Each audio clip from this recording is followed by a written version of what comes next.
Back on the record. Back on the record, Commonwealth of Kentucky versus Donald R. Boyd Jr., 17T105. I think we're ready to get started. Mr. Ratley, do you have an opening statement? Thank you, Your Honor.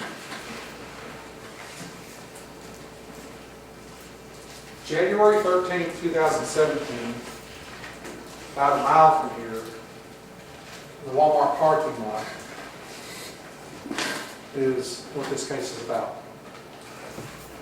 On that night, you're going to hear testimony from Officer Kane regarding the stopping of Mr. Boyd. You can also hear testimony that night, or today, about that night from Officer, now Deputy Rafferty. You're going to hear testimony regarding the field sobriety test that were conducted that night on Mr. Boyd.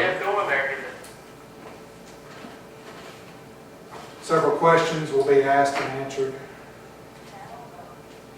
You will also be able to watch an in-car video of the major portions of the stop of Mr. Boyd. You're going to see all that, and if you recall when we first talked at the Boyd Dyer, you're going to hear me talk, you're going to hear Mr. Forman talk, but primarily the evidence is going to come from right here. Well, solely the evidence is going to come from here. In large part, and we all know videos don't show everything, but in large part, you're going to see what the officers saw. You'll hear what the officers said and what Mr. Boyd said, what statements he made.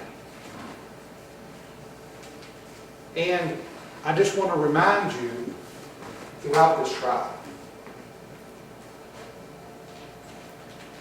there's 3 stages. You listen to the evidence that's given. You listen to the judge about the law, and then you make a decision. So we're in step 1 right now. So please keep it open mind for both sides. I just want the truth. So I appreciate your attention today. Listen to the witnesses. Thank you. Sir, do you have an opening? I do, Your Honor. Thank you.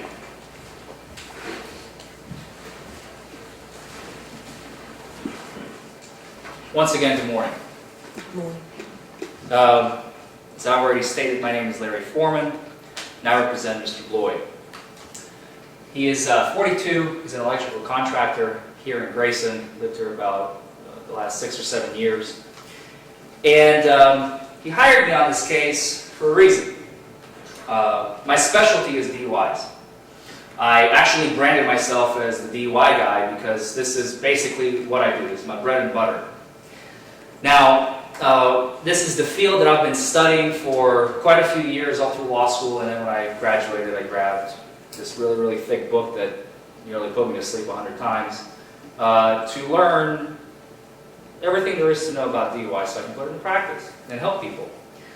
Now, you may believe, as I just admitted to you, being a DUI specialist, that I probably have some tricks up my sleeve, where I'm going to be putting on a show, and I'm going to have some magic.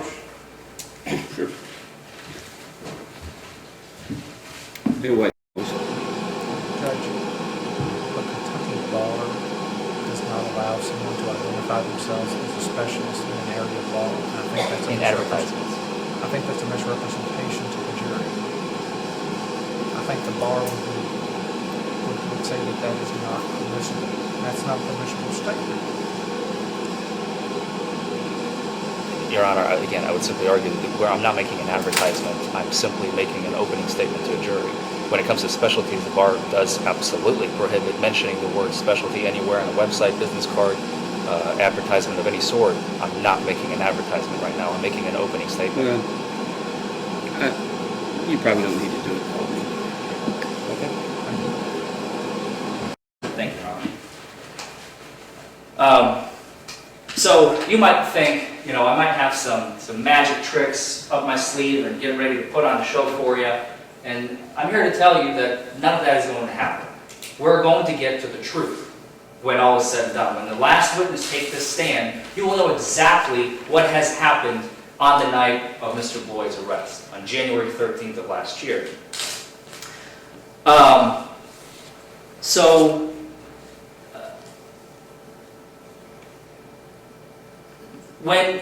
When a client calls me and gives me the facts, what is the first thing that I do? I decide, what can we do? What's the avenue in this particular set of facts that I've been given? And if I believe that, and this happens more often than you think, when the facts are not good and the truth is bad for my client, I would not be standing in front of 6 men and women trying to convince them otherwise. My job is to bring out the facts of what happened on the night of Mr. Boyd's arrest in this particular case, and we're here for a very special reason, and you will see why by the time this trial culminates, by the time this trial is over.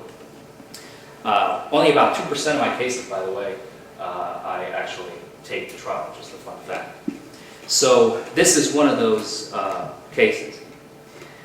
And the reason I've decided to take this case to trial is because I am absolutely convinced of my client's innocence. And by the end of this trial, I hope that you will be on board with my own thoughts, and you will see why. Now, typically in opening, I don't know, a couple of you have served on juries previously, I remember. In opening, usually you'll hear, as Mr. Ratley has kind of described, even though he didn't go into detail, but I typically in openings, I will go through the facts. I will start with where Mr. Boyd was, and what did he do, and what did he say, and where he went, just telling you this is what you're going to hear in evidence. I'm not going to do that here today. I'm going to deviate from the standard because I want you to hear everything directly from the horse's mouth. The person that's going to be sitting here in that witness stand at any given time.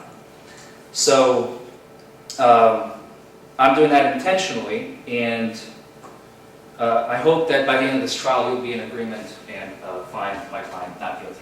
Thank you.